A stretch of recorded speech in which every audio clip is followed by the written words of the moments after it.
Olá, graça e paz, eu sou Luiz Oliveira e você está no canal Auxílio EBD. Estamos comentando a revista Lições Bíblicas Adultos da CPAD para o quarto trimestre de 2020. O título desta série de lições é A Fragilidade Humana e a Soberania Divina, o Sofrimento e a Restauração de Jó.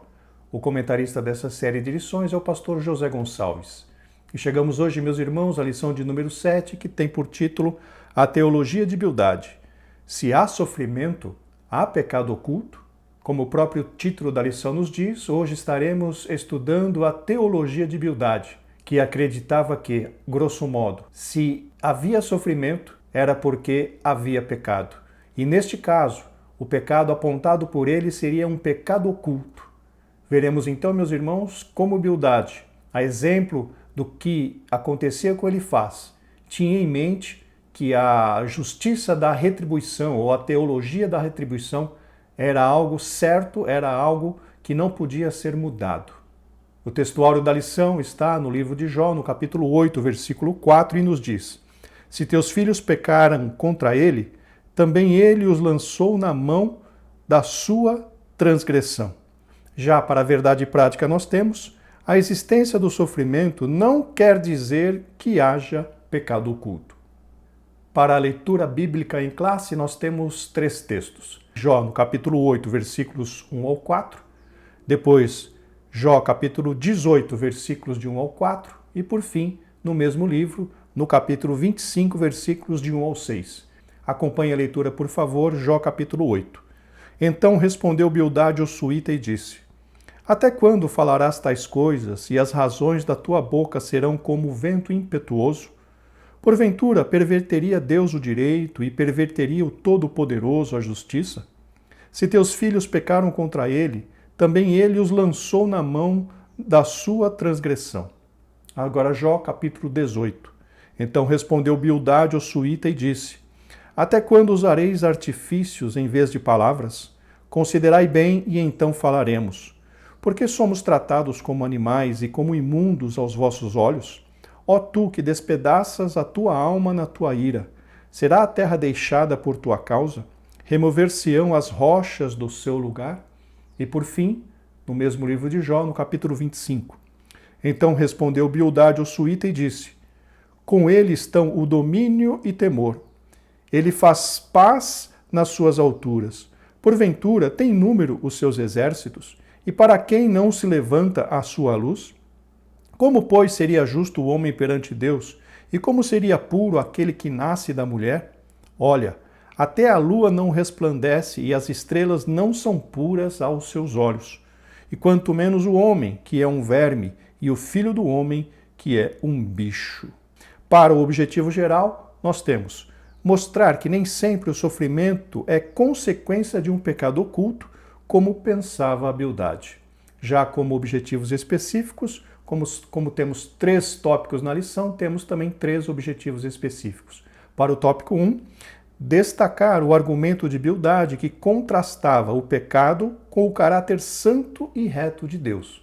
Já para o tópico 2, explicar a concepção de Bildade que associava o pecado à quebra da moralidade religiosa.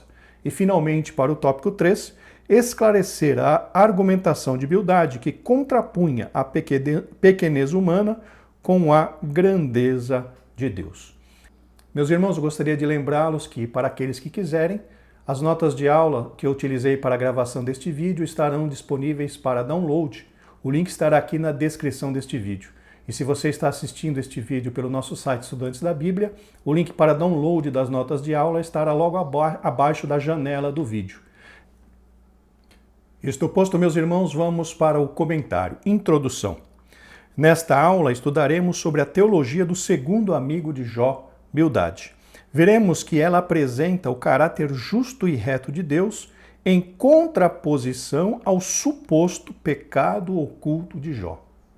Contraposição significa aquilo que se opõe. O comentarista cita no livro de apoio que a teologia dos 3 amigos de Jó, embora sendo expostas de uma maneira um pouco diferente, todas as 3 teologias apontam para a mesma direção, que seria a justiça da retribuição. Notem que encontramos na lição até este ponto várias vezes a menção de pecado oculto. Baseando-se no conceito da retribuição ou da justiça retributiva, Bildade também acreditava que havia algo de errado na vida de Jó por causa do extremo sofrimento que ele estava experimentando. Mas como Jó havia se defendido das acusações de Elifaz e aparentemente não tinha na sua vida nenhum pecado visível, Bildade acreditava então que Jó escondia alguma coisa em sua vida, ou seja, que ele tinha algum pecado oculto. Estudaremos também a defesa de Bildade por uma moralidade rígida fundamentada em meros preceitos religiosos, sem contudo guiar-se por princípios espirituais. Moralidade rígida com o objetivo apenas de cumprir preceitos bíblicos é o que nós podemos chamar de legalismo. O legalista acredita que, por ser obediente às regras impostas por Deus, ele se torna merecedor, entre aspas, de recompensas, de bênçãos da parte de Deus. Ou seja, ele pensa que as bênçãos são obtidas por merecimento e não pela graça do Senhor, como nos ensina as Escrituras.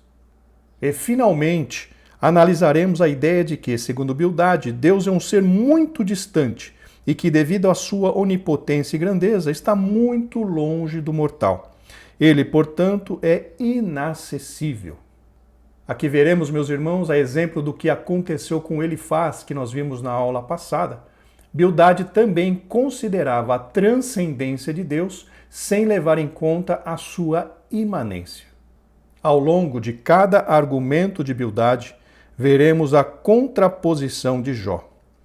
Conforme nós vimos, Jó se contrapõe, ou seja, se opõe, combate aquilo que Bildade está apresentando como causas do seu sofrimento. Como ponto central da lição nós temos, quando há sofrimento, não quer dizer que há pecado oculto. Vamos então agora, meus irmãos, para o tópico 1. Lembrando que esta lição tem 3 tópicos e cada um destes tópicos analisa um dos discursos de Bildade. Conforme já mencionamos, Bildade apresentou 3 discursos, 3 falas durante a sua discussão com Jó, e cada um destes tópicos estará analisando cada uma das falas, dos discursos deste amigo do patriarca de Uz. O tópico 1 nos diz: o pecado em contraste com o caráter justo e santo de Deus. Subtópico 1. Deus é justo e reto. A teologia de Bildade possui semelhanças com a de seu amigo Elifaz. Para este segundo amigo, as ações de Jó não poderiam ser justificadas, pois elas condenavam a Deus, revelando que ele punia pessoas justas. Diante das refutações que Jó fez a respeito das acusações de Elifaz, Bildade entra em cena, Bildade aparece querendo, entre aspas, defender a Deus.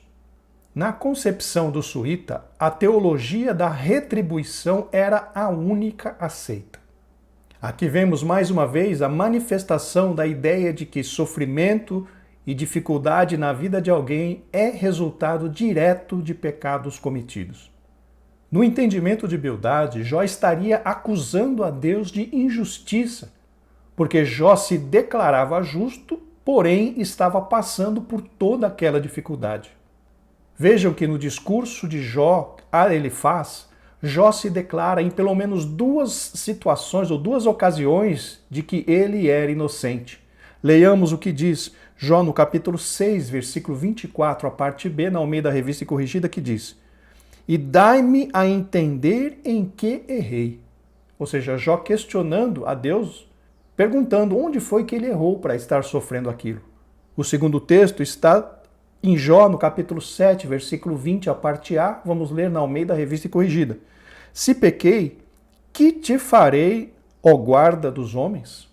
Então, realmente, meus irmãos, Jó estava questionando, percebam, Jó não estava condenando a Deus, mas Jó estava questionando a respeito do porquê estava acontecendo tudo aquilo com ele, sendo que na sua mente, na sua consciência, Jó estava convicto de que estava fazendo tudo corretamente diante de Deus, estava realmente em obediência.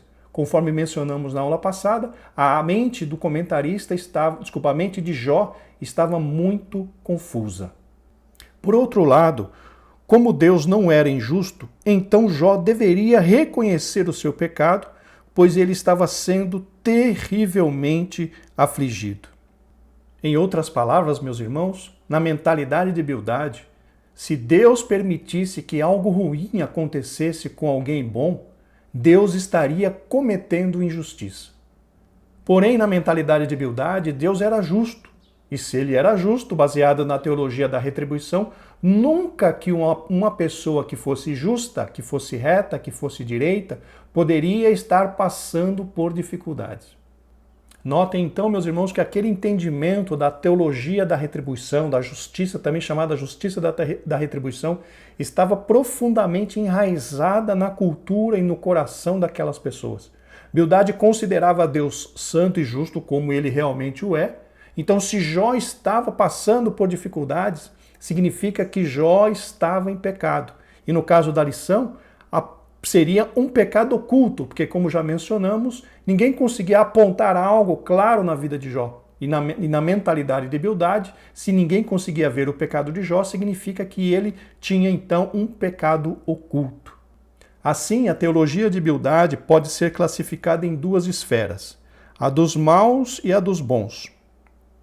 Por exemplo, Bildade assevera que os filhos de Jó foram mortos porque eram maus.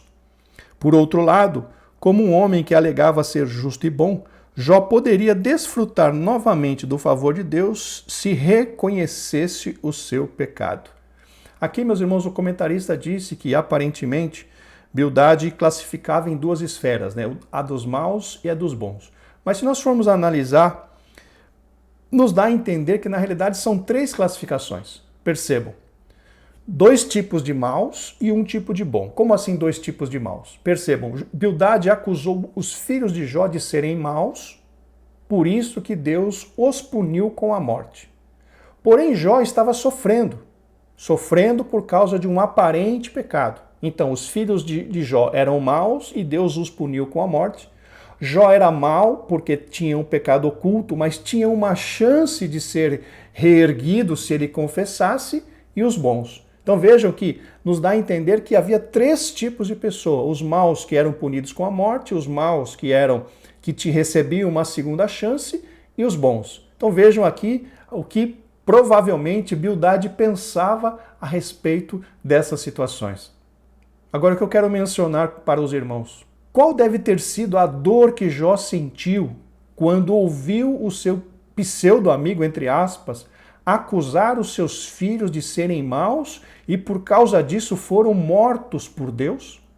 Jó, meus irmãos, deve ter sentido uma dor terrível, terrível, porque nós vemos no capítulo 1 do seu livro que a vida espiritual dos seus filhos era algo que Jó mais prezava. Jó se preocupava que seus filhos tivessem blasfemado contra Deus. Jó, a Bíblia fala que ele sacrificava, que ele santificava a si mesmo e a seus filhos, porque ele tinha receio de que os seus filhos em algum momento pudessem blasfemar de Deus no seu coração.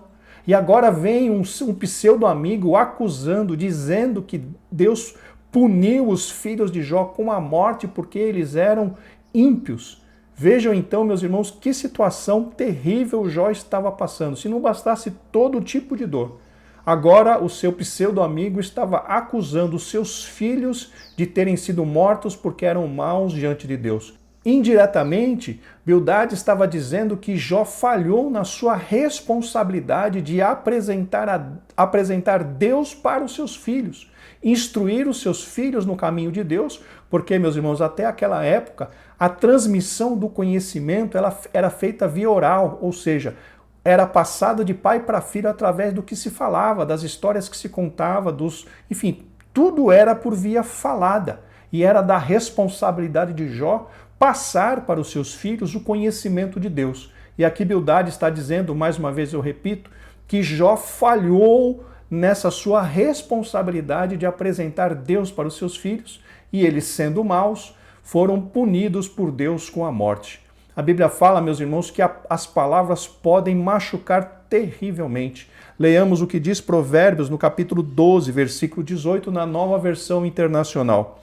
Há palavras que ferem como espada, mas a língua dos sábios traz cura. Subtópico 2. Uma compreensão limitada da natureza de Deus. Bildade traz consigo uma compreensão incompleta e limitada da natureza de Deus, o que faz com que ele pense que o sofrimento de Jó seja consequência de um pecado oculto. Vejam que isso é exatamente o que acontecia com Elifaz, o entendimento incompleto, parcial da natureza do Deus Todo-Poderoso. E o comentarista cita mais uma vez a questão da justiça retributiva. Assim, outra compreensão é evidente. Jó deve demonstrar que é realmente bom e que merece o favor de Deus. É uma teologia que destaca uma meritocracia humana no processo de justificação diante de Deus. Mas se tu de madrugada buscares a Deus e ao Todo-Poderoso pedires misericórdia, se fores puro e reto, certamente logo despertará por ti e restaurará a morada da tua justiça. Vejam que, meus irmãos, conforme mencionado anteriormente, a meritocracia está diretamente ligada ao que chamamos de legalismo. Isso aponta para aquela questão de a pessoa pensar que está sendo abençoada por Deus por causa de uma pseudo-obediência aos mandamentos de Deus. É como se fosse aquela lei do toma lá, dá cá. Eu obedeço a Deus, eu obedeço aos mandamentos, mas eu quero receber. Eu sou merecedor das bênçãos de Deus porque sou obediente. Isso é chamado legalismo. E apenas voltando ao conceito de meritocracia, a meritocracia é aquela questão da pessoa receber algo porque fez por merecer, mereceu receber algo. Ou seja, algo que é completamente contrário à graça de Deus. Logo, o enfoque de Bildade não é a graça que flui de Deus, mas o esforço humano que, por mérito próprio, pretende justificar o homem diante de Deus. Algo que é totalmente contrário ao que diz, ao que ensina a palavra de Deus. A salvação vem pela fé e não pelas obras. Na realidade, as obras têm que acompanhar a fé e nunca, meus irmãos, substituí-la. E mesmo antes de Cristo, a Bíblia nos diz claramente que o homem é justificado pela fé e não pelas obras. Leiamos o que diz Romanos, no capítulo 2, Romanos capítulo 4, versículos 2 e 3 na Nova Versão Internacional. Se de fato Abraão foi justificado pelas obras, ele tem do que se gloriar, mas não diante de Deus. Que diz a Escritura? Abraão creu em Deus e isso lhe foi creditado como justiça. Veja então, meus irmãos, que Abraão foi considerado justo por causa da fé. Ele creu e isso lhe foi tributado, ou seja, isso lhe foi creditado como justiça. É como se fosse depositado na conta de Jó uma porção de justiça, creditado como justiça. Abraão creu e foi considerado justo. Então vejam que mesmo no Antigo Testamento, mesmo antes de Cristo vir à Terra, esse conceito de que a justificação seria pela fé estava claramente exposta nas palavras, nas Sagradas Escrituras. Subtópico 3, a imperfeição humana. Diante da defesa teológica feita por Bildade, Jó pergunta: como se justificaria o homem para com Deus? Ora, Deus é infinitamente sábio e justo. Aqui, meus irmãos, vemos Jó refutando essa teologia, este pensamento de Bildade a respeito do, abre aspas, merecimento. Pois, segundo Jó, não há como o homem se justificar diante de Deus. Vamos ler o que diz em Jó, capítulo 9, versículo 20, na Almeida Revista e Corrigida. Se eu me justificar, a minha boca me condenará. Se reto me disser, então me declarará perverso. Jó, meus irmãos, mesmo tendo consciência de que não estava devendo nada, ou seja, estava em obediência aos mandamentos de Deus, ele tinha a convicção de que o mal habitava no homem e que as justiças que este homem possa executar, possa fazer, não o qualificam como sendo alguém perfeito diante de Deus. Então vejam que Bildade estava defendendo uma perfeição através das obras, porém Jó dizendo a ele claramente, não há homem justo, o mal habita dentro do homem e nós não conseguimos ser perfeitos diante de Deus. Então vejam, meus irmãos, que Jó já tinha a concepção de que o mal já estava dentro do homem e que a perfeição do homem estava diretamente ligada à graça e à misericórdia de Deus, que o homem por si mesmo, por merecimento próprio, pelas próprias obras, não conseguiria se justificar diante do Deus Todo-Poderoso. Jó está consciente de que nenhuma perfeição humana o habilitará a aproximar-se de Deus. Dessa forma, a autopurificação não passava de presunção.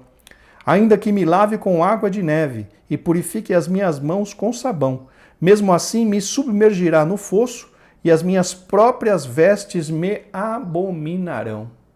Aqui, meus irmãos, vemos Jó combatendo o legalismo, ou seja, o ato, o costume de obedecer aos mandamentos de Deus para ser, abre aspas, merecedor de alguma recompensa. A pureza e a justiça têm que iniciar no nosso coração, para depois poderem ser demonstradas através das nossas atitudes. Simplesmente obedecer a Deus querendo uma recompensa não nos trará recompensa, porque Deus olha o que está no coração e não simplesmente as nossas atitudes. A linguagem é poética, mas ele afirma objetivamente a doutrina da santidade de Deus e da pecaminosidade humana. Deus é santo e Jó um pecador, conforme nós mencionamos anteriormente. Entretanto, essa não era a questão para Jó. O grande questionamento dele poderia ser feito da seguinte forma: é verdade que onde há sofrimento, há pecado? Seus amigos responderiam sim. Jó, um retumbante não. E esse, meus irmãos, era justamente o motivo da confusão na mente de Jó. Ele estava consciente de que era inocente de qualquer acusação a respeito de pecado. Ele tinha consciência de que estava correto diante do Deus Todo-Poderoso. Mas mesmo assim, ele estava passando por aquela situação de grande sofrimento e angústia. Veja então que o que estava acontecendo na sua vida mostrava que a tal da teologia da retribuição não era 100% aplicável a todos os casos. Em muitos casos poderia ser aplicada com razão, mas no caso específico de Jó, o patriarca de Uz estava vendo que essa regra não era aplicável, porque ele era inocente e mesmo assim estava sofrendo terrivelmente. Deus já havia testemunhado acerca da integridade e da justiça de Jó. Isso deixa claro que nem sempre o sofrimento é fruto de uma imperfeição moral ou resultado de um pecado pessoal. Este era o caso de Jó. Meus irmãos, o comentarista pontua no livro de apoio que essa questão na vida de Jó era chamada uma quebra de paradigma. E que paradigma estaria sendo quebrado? Justamente da teologia ou da justiça da retribuição. Esse pensamento teológico a respeito da justiça da retribuição era um pensamento muito simples, que ele chama de simplista. Ou seja, a simples questão da causa e efeito. Fez o bem, recebeu o bem, fez o mal, recebeu o mal. O que estava acontecendo com Jó, meus irmãos, era praticamente uma destruição, um desmonte, uma prova, né? Uma demonstração de que essa questão da bênção e da retribuição, essa questão da bênção e da punição no reino espiritual não é algo tão simples. Que toda essa questão é muito mais complexa do que a mente humana pode alcançar, pode entender. Então vejam que até aquele momento eles criam que a lei da retribuição era algo certa, simples e certa. Fez o bem, recebeu o bem, fez o mal, recebeu o mal. Mas o que estava acontecendo na vida de Jó mostrava, ou seja, quebrava aquela lei, dizia então, mostrava, né, demonstrava que aquela lei simplista do fez bem, recebeu bem, fez mal, recebeu mal, deveria ser desmontada. Porque, conforme eu mencionei, essa questão da retribuição, essa questão de punição, de sofrimento, de alegria e tudo mais, não era uma regra simples que a mente humana pudesse compreender. É verdade, meus irmãos, que a Bíblia nos traz princípios. Princípios de que, se nós realmente obedecermos a Deus por amor, se nós formos, enfim, cumprirmos os mandamentos do Senhor, não como legalismo, mas por amor, nós teremos da parte de Deus o seu favor, nós teremos da parte de Deus as suas misericórdias, a sua graça será derramada sobre a nossa vida e no inverso disso os desobedientes serão condenados. Mas percebam que isso não é uma regra fixa, uma regra correta, porque há muitas pessoas boas que sofrem, há muitas pessoas boas que passam por grandes e grandes dificuldades e não é por causa de pecado.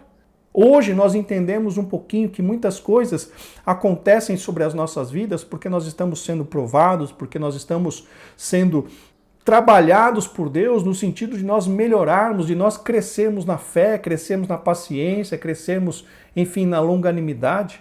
Mas percebam que não há uma regra fixa. E lá naquele tempo, no tempo de Jó, quando o conhecimento de Deus não estava tão difundido, ainda estava no seu início, essa história, este ocorrido, né, na vida de Jó, veio justamente desmontar essa questão da teologia da retribuição. Jó era justo e, no entanto, ele sofreu.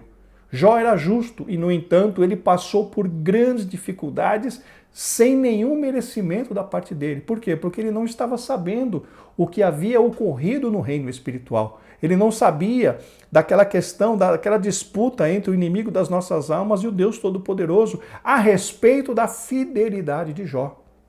Então vejam, muitas coisas escapam do nosso entendimento, muitas coisas saem da esfera do entendimento humano, porque são coisas que estão sendo tratadas no reino espiritual. Então, meu irmão, minha irmã, perceba o seguinte: se alguma coisa está aparentemente errada na sua vida, se está passando por um sofrimento, se está passando por uma perseguição, se está passando por algo terrível na sua vida sem uma aparente explicação, saiba que nestes momentos nós precisamos mais do que nunca nos apegar a Deus e nos esforçarmos tremendamente para estarmos em santidade diante de Deus e depositar no Senhor toda a fé, toda a nossa fé. Por quê? Porque Deus não nos é obrigado a falar o porquê de todas as coisas. Mesmo estando certo, o Senhor Jesus Cristo disse para nós: no mundo tereis aflições. E as aflições vêm, meus irmãos, muitas vezes sem nenhuma explicação sobre as nossas vidas. As aflições vêm, muitas vezes, sem nenhum motivo aparente. Então, cabe a nós, no momento em que nós estamos confusos, no momento em que nós estamos passando por alguma dificuldade, cabe a nós nos achegarmos a Deus e pedirmos graça. Não adianta perguntar o porquê. Senhor, por que eu estou passando por isso? Não adianta perguntar o porquê. Nesses momentos nós temos que nos aproximar de Deus cada vez mais e pedir graça, pedir misericórdia. A Bíblia diz que Paulo sofria a questão do espinho na carne e orou 3 vezes ao Senhor e o Senhor respondeu a ele: a minha graça te basta, porque o meu poder se aperfeiçoa onde? Na fraqueza. Então, queridos irmãos, na fraqueza, nos momentos em que estivermos fracos, busquemos a graça de Deus, porque a graça de Deus bastará sobre as nossas vidas. Os momentos de dificuldades, eles vêm e eles vão, mas nós precisamos continuar fiéis ao Deus Todo-Poderoso. Ele é o que cuida de nós, Ele é o que vela pelas nossas almas e principalmente é uma grande promessa: todas as coisas contribuem juntamente para o bem daqueles que amam a Deus. Mesmo que tu não entendas, mesmo que tu não consigas compreender o que está acontecendo, saiba que Deus está no controle de tudo. E Ele não vai te responder o porquê, mas saiba que nós temos obrigação de permanecermos fiéis, porque Deus, segundo a Bíblia diz, tem cuidado de nós. Chegamos agora no tópico 2, o pecado visto como quebra da moralidade tradicional. Subtópico 1, moralismo por tradição. Bildad também está comprometido na defesa da moralidade que ele acreditava ser correta. Para ele não havia nada errado quando fez a defesa da justiça divina, da mesma forma que acreditou estar correto quando defendera a moralidade de seus dias. Todavia, não podemos falar de uma ética ou teologia moral de Bildade, mas simplesmente de um moralismo fundamentado na tradição. Essa moralidade ou moralismo que Bildade está defendendo, meus irmãos, segundo o comentarista pontuou no livro de apoio, foi recebida por tradição dos seus antepassados, ou seja, foi ensinada de pai para filho. Ah, filho, faça isso ou não faça aquilo. Isso então é a questão da moralidade transmitida através, dos seus ancestrais. Mas notem, meus irmãos, que o comentarista nos diz que Bildade estava defendendo o moralismo não porque ele praticava o moralismo, mas sim porque ele havia recebido esse conhecimento, este entendimento, através dos seus pais e avós. É o que podemos chamar de a defesa da moral tradicional. Mas entendam, meus irmãos, que à primeira vista não há nada de mal nisto. Encontramos nas páginas do Antigo Testamento várias passagens que defendem o comportamento moral. Mas esse comportamento moral tem que estar relacionado diretamente à obediência e ao amor aos preceitos, ao Deus Todo-Poderoso. Não é um comportamento moral simplesmente recebido por tradição, mas deveria ser um comportamento moral baseado num relacionamento com o Deus Todo-Poderoso. Por que você não mata? Eu não mato porque eu não quero, não. Eu não mato porque eu tenho um relacionamento direto com o Deus Todo-Poderoso que diz, não matarás. Eu não adultero porque eu não acho legal. Não, eu não adultero porque o Deus Todo-Poderoso me diz, não adulterarás, não cobiçarás. Então vejam que a vida moral, meus irmãos, está diretamente ligada ao nosso relacionamento com Deus e não simplesmente algo que nós recebemos dos nossos pais. Tudo bem, a Bíblia fala que a nossa consciência testifica contra as nossas atitudes. Então nós já, teoricamente, teríamos na nossa consciência alguns preceitos morais que quando nós desobedecemos esses preceitos morais, teoricamente a nossa consciência nos acusaria. Mas na realidade isso é apenas um caminho que deveria nos conduzir a Deus. E nós não simplesmente confiarmos na nossa consciência moral, e sim alimentarmos a nossa consciência moral através do nosso relacionamento com Deus. Por quê? Porque hoje em dia nós estamos vendo que a consciência moral da maioria das pessoas está completamente deturpada.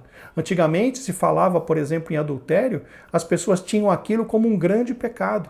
Hoje em dia o adultério é até defendido.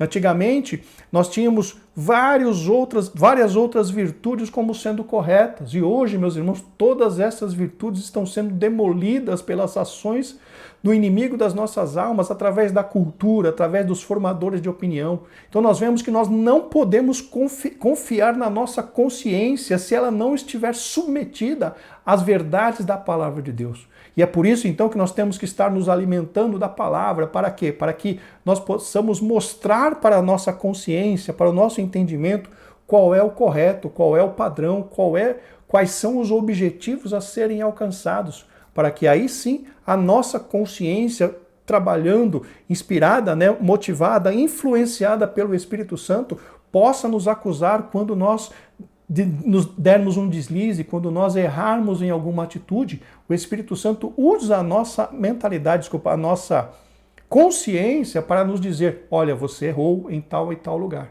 Então vejam que não é, voltando ao texto da lição, não é um comportamento moral simplesmente passado de pai para filho. O que devemos ter é um comportamento moral baseado no que diz a palavra, na inerrante palavra de Deus. Subtópico 2, a subversão da ordem moral. Na verdade, Bildade simplesmente repete o que já vem sendo defendido por gerações passadas, todavia acrescentando alguns contornos aos seus pressupostos teológicos. Esses, abre aspas, contornos teológicos seriam justamente as suas palavras que tentam, abre aspas, defender a justiça e a retidão de Deus, como se Jó não soubesse dessas coisas. Para ele, as desgraças sofridas por Jó ocorreram por causa da quebra da moralidade estabelecida. Vejam então, meus irmãos, que toda a argumentação de Bildade gira em torno daquela questão da justiça retributiva. Jó, você está pecando porque você fez... Desculpa, Jó, você está sofrendo porque você pecou. Você está sofrendo porque você quebrou as regras de moralidade. Então vejam, meus irmãos, que até agora, o que nós temos visto, todo o discurso dos pseudo-amigos de Jó orbitam, né? Ou seja, transitam em torno de uma questão única. Jó, você está sofrendo porque você pecou. Isso está claramente, meus irmãos, demonstrado no que temos visto e estudado até este momento. Como o entendimento de Bildade era o de que o universo é controlado por leis morais inflexíveis, ao quebrá-las, Jó sofreu consequências da mesma forma que sofre quem quebra a lei da gravidade. Nesse aspecto, praticar a justiça é se ajustar à dinâmica das leis morais. Mais uma vez, meus irmãos, a repetição da justiça retributiva, algo que estava profundamente enraizado no entendimento. Como ele diz aqui, né? Leis morais inflexíveis. O que significa isso? Lei simples. Fez isso, recebe isso, fez aquilo, recebe aquilo. E conforme nós vimos, o comentarista disse que o que aconteceu com Jó veio quebrar este paradigma, quebrar esta lei simplista do causa e efeito. Fez isso, fez aquilo, recebeu aquilo. Bildade acreditava que de nada adiantava Jó achar que os maus prosperavam, pois isso era apenas ilusão. No seu entendimento, a prosperidade dos maus assemelhava-se a raízes de uma árvore que foram cortadas, cujos ramos, embora mantenham a aparência de verdor por algum tempo, todavia necessariamente murcharão. Ao não reconhecer isso, Jó estaria tentando subverter a ordem moral aceita. Mais uma vez, o comentarista citando a respeito da crença deles em relação a essa questão da inflexibilidade da justiça da retribuição. Fez isso, recebeu isso, fez aquilo, recebeu aquilo. Mas nesse caso em particular, meus irmãos, o comentarista fez uma pequena inversão na ordem bíblica, na ordem dos fatos ocorridos na Bíblia.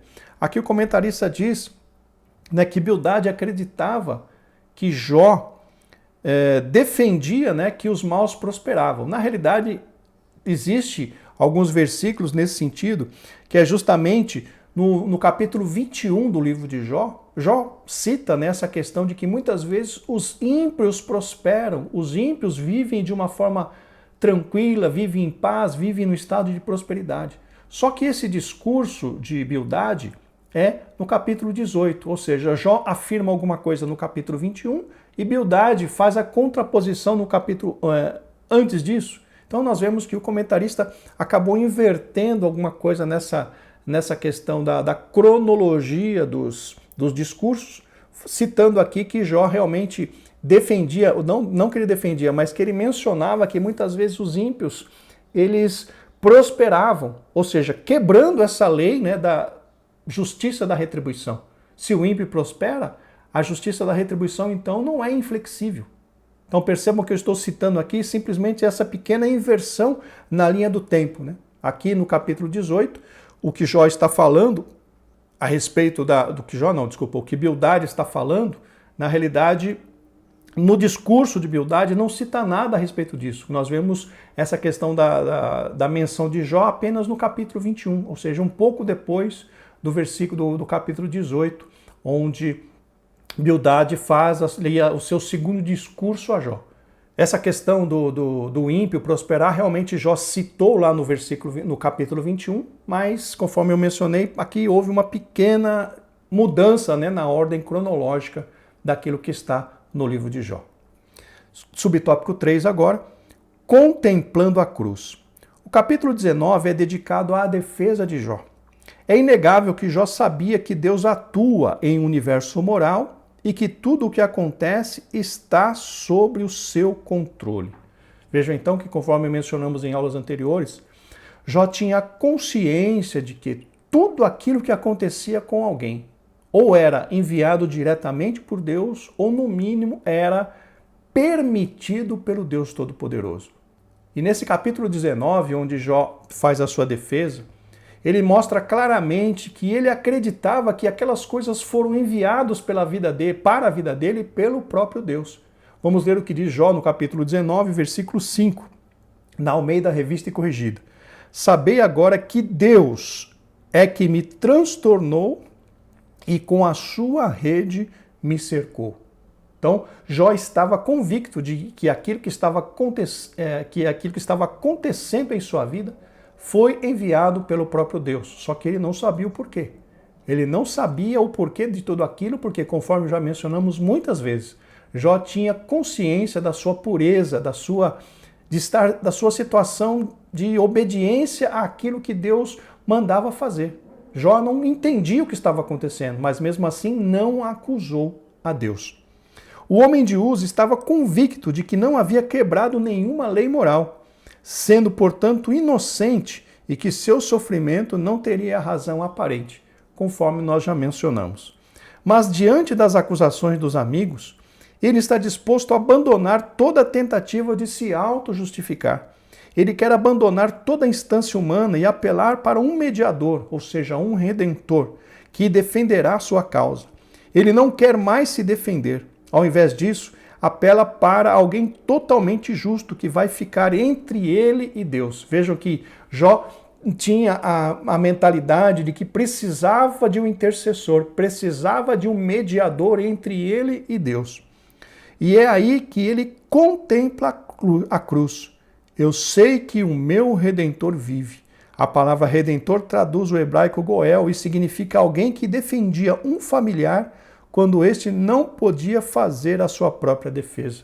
Veja então, irmãos, que aqui, figuradamente falando, né, o comentarista aponta que Jó viu o Redentor, que Jó viu a cruz, ou seja, aqui é algo que nós não temos comprovação teológica no sentido de algum versículo que diz isso, mas dá a entender, aqui o comentarista está nos dando a entender que Jó recebeu uma revelação a respeito da cruz de Cristo, no sentido de se levantar alguém que fosse mediador entre Deus e os homens. E aqui ele diz, né, eu sei que o meu Redentor vive. Naquela época não se tinha ainda uma consciência plena e perfeita da vinda de Cristo. Tudo bem que lá no Gênesis, no capítulo 3, Deus já havia dito, né, que da descendência da mulher nasceria um que pisaria na cabeça da serpente. Mas na época de Jó, não, pelo menos nas informações que nós temos, não tinha assim, uma consciência muito clara a esse respeito. E, no entanto, aqui no momento do sofrimento de Jó, Jó disse, eu sei que o meu Redentor vive. Ou seja, o meu mediador, o meu intercessor vive, apontando claramente para a pessoa de Cristo. Volto a dizer, nós não temos o caminho certo, nós não temos assim todas as comprovações a respeito disso. Mas conforme o comentarista está dizendo, está pontuando aqui, nos dá a entender que Jó recebeu algum tipo de revelação a respeito de Cristo Jesus, a respeito do intercessor, a respeito do mediador entre Deus e os homens, quando ele disse, eu sei que o meu Redentor vive. Os primeiros líderes da igreja entendiam que Jó predisse a ressurreição que será efetuada por Cristo no final dos tempos e da qual ele participará. O patriarca queria a intercessão desse justo, imparcial e eficiente mediador. Então aqui é o que nós acabamos de dizer, Jó havia, pelo que o comentarista nos dá a entender, havia recebido uma revelação de que haveria um redentor, haveria um mediador, haveria um intercessor que estaria entre Deus e os homens e ele precisava, sentiu, na realidade ele queria, né, que essa pessoa se pusesse, viesse em seu auxílio e se colocasse entre ele e Deus para comprovar a sua sinceridade, a sua pureza e a sua integridade diante de Deus. Chegamos agora, meus irmãos, ao tópico 3, o pecado em contraste com a majestade de Deus. Subtópico 1, a grandeza de Deus. O terceiro discurso de Bildade é feito para exaltar Deus e rebaixar Jó. Veja que situação. Não há como negar que o longo debate entre Jó e seu amigo esgotou o poder argumentativo de Bildade, o que fez com que ele repetisse várias vezes o que já havia dito. Na verdade, o seu último discurso não traz nada de novo. O comentarista, meus irmãos, pontua no livro de apoio que Bildade, neste momento, no seu terceiro discurso, já estava mostrando sinais de cansaço, de fadiga. e aparentemente não queria mais discutir com Jó. Porque Jó não dava o braço a torcer. Porque Jó tinha convicção da sua inocência, da sua santidade, não vou dizer santidade, mas na sua situação de inocência e justiça diante de Deus. Jó tinha essa convicção. Então, por mais que os seus amigos viessem fazê-lo sofrer, por mais que seus amigos viessem acusá-lo de pecado, acusá-lo disso, acusá-lo daquilo, e principalmente nesse caso de Bildade, que chegou a acusar os seus filhos de terem sido mortos porque eram maus, porque tinham sido punidos por Deus porque eram do mal. Vejam, mesmo com toda essa situação, Jó não arredou o pé, Jó não saiu, não deixou a sua posição e defendeu a sua justiça, defendeu a sua inocência até o fim. Isso fez com que Bildade se cansasse. E a partir daí, podemos dizer que Bildade apelou, dizendo aqui a respeito apresentando a grandeza de Deus e comparando com a pequenez, com a insignificância de nós como seres humanos. No capítulo 25, ele destaca a onipotência divina. Deus é grande e poderoso, por isso nada há de errado quando Bildade defende a majestade do Altíssimo. Todavia, como alguns autores destacam, Bildade acaba por criar um abismo que não existe entre a criatura e o Criador. O Deus defendido por ele não é o revelado na Bíblia. Vejam, meus irmãos, que ele chama o homem de verme e o filho do homem de bicho. Ou seja, eu acho que no meu entendimento, na minha concepção, Bildade estava apelando e usando até o argumento de Elifaz a respeito da transcendência de Deus, sem levar em consideração a imanência de Deus. Deus, conforme nós explicamos isso claramente na aula passada, Deus é um ser transcendente, maior e mais abrangente do que tudo, mas ele também é imanente, pois ele está aqui conosco, ele habita em nós através do Espírito Santo, ele cuida da alimentação dos passarinhos, ele cuida, ele está ali participando da vida das suas criaturas, tomando conta, cuidando, suportando, mantendo com vida, organizando todas as coisas. Então, Bildade se utilizou das argumentações de Elifaz, o seu primeiro amigo de Jó que discursou, justamente apelando, dizendo aqui, o homem é bicho, o filho do homem é verme. Ou ao contrário, o homem é verme, o filho do homem é bicho. Querendo colocar tudo ali embaixo, querendo dizer que Jó estava sofrendo e que Deus não estava nem aí para ele. As ideias de Bildade se antecipam àquela defendida milênios depois pelo deísmo, no final do século XVIII.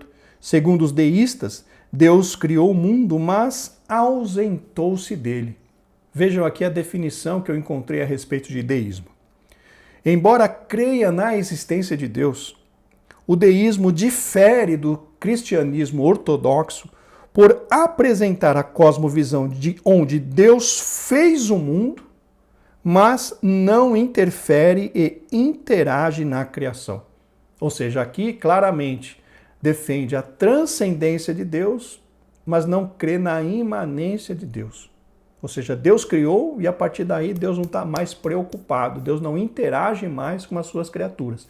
Isso é o que é chamado de deísmo.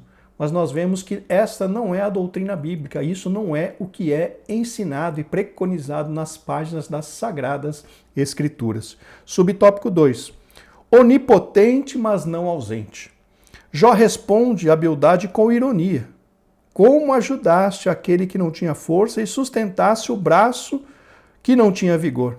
Aqui Jó não questiona a onipotência divina, mas a aplicação que Bildade faz deste conceito. Enquanto Bildade estava defendendo a questão do deísmo, da transcendência de Deus, e se esquecendo e desprezando a imanência, Jó não acreditava nisso. Jó foi e refutou essa posição, ou seja, se opôs a essa posição de Bildade. E nós encontramos essa defesa de Jó no capítulo 26. Ali Jó traz textos maravilhosos a respeito da interação de Deus em relação às suas criaturas. Vamos ler o que diz, por exemplo, Jó capítulo 26, versículos do 6 ao 10, na Almeida Revista e Corrigida. O inferno está nu perante ele, e não há coberta para a perdição. O norte estende sobre o vazio, suspende a terra sobre o nada, prende as águas em densas nuvens, e a nuvem não se rasga debaixo delas. Encobre a face do seu trono, e sobre ela estende a sua nuvem. Marcou um limite à superfície das águas em redor, até aos confins da luz e das trevas. Vejam aqui que neste capítulo 26, o Jó defendendo, né, e mostrando o que Deus faz. Estende o seu trono, coloca limites ali nas águas. São coisas maravilhosas. Depois os irmãos leiam com cuidado este capítulo 26, para os irmãos perceberem a defesa de Jó em relação à imanência de Deus, ou seja, na interação entre Deus e as suas criaturas, entre Deus e aquilo que Deus havia criado. O conceito de um Deus grandioso, que é soberano em suas ações, não deveria vir acompanhado também do conceito de um ser compassivo e amoroso? Deus não deve ser visto apenas em sua força, mas sobretudo por seu amor. Ele nunca exaltou seu poder e grandeza acima do seu amor. Ele não disciplina simplesmente porque é grande, forte e soberano, mas porque ama. Meus irmãos, apenas aqueles que desenvolvem um relacionamento profundo com Deus é que conseguem ter um entendimento melhor a respeito dessa questão do amor divino. No Antigo Testamento, Deus era conhecido praticamente apenas por conta do seu poder. Vejam como é que Deus repreendeu Abrão depois de 14 anos de silêncio por causa do pecado do patriarca. Vamos ler o que diz ali em Gênesis, capítulo 17, versículo 1, na Almeida Revista e Corrigida. Sendo, pois, Abrão da idade de 99 anos, apareceu o Senhor a Abraão e disse-lhe: Eu sou o Deus Todo-Poderoso. Anda em minha presença e sê perfeito. Então vejam que na maior parte do Antigo Testamento nós vemos a manifestação do poder de Deus.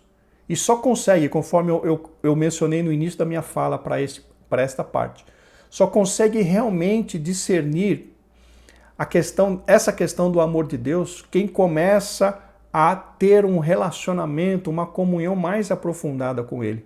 Porque a Bíblia diz: Deus amou o mundo de tal maneira que deu seu Filho unigênito para que todo aquele que nele crê não pereça, mas tenha a vida eterna.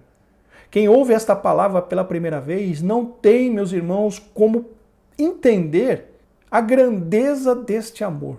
Mas a partir do momento em que nós somos tocados pelo Espírito Santo, a partir do momento que nós somos convencidos do nosso pecado, e a partir daquele momento aceitamos a Cristo como nosso Salvador, e começamos a desenvolver uma vida de comunhão com Deus, de caminhar diário com o Espírito Santo, nós começamos a entender, começamos a receber iluminação, meus irmãos, a respeito dessa questão do amor de Deus.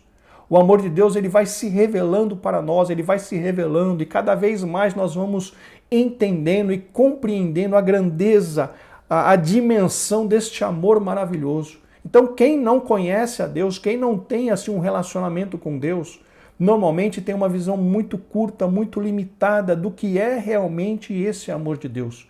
Então, lá no Antigo Testamento, eles tinham uma visão maior do que do poder de Deus. Não que Deus não fosse amor naquele momento. Não que Deus não fosse amor naquela época. Não, Deus é imutável. Deus é o mesmo ontem, hoje e será eternamente. Mas ele se revelou muito mais pelo seu poder ali no Antigo Testamento do que pelo seu amor. Apesar de que podemos encontrar o amor de Deus sendo manifesto ali com certeza. A Bíblia fala ali, Jeremias dizendo, que as misericórdias do Senhor são a causa de nós não sermos consumidos.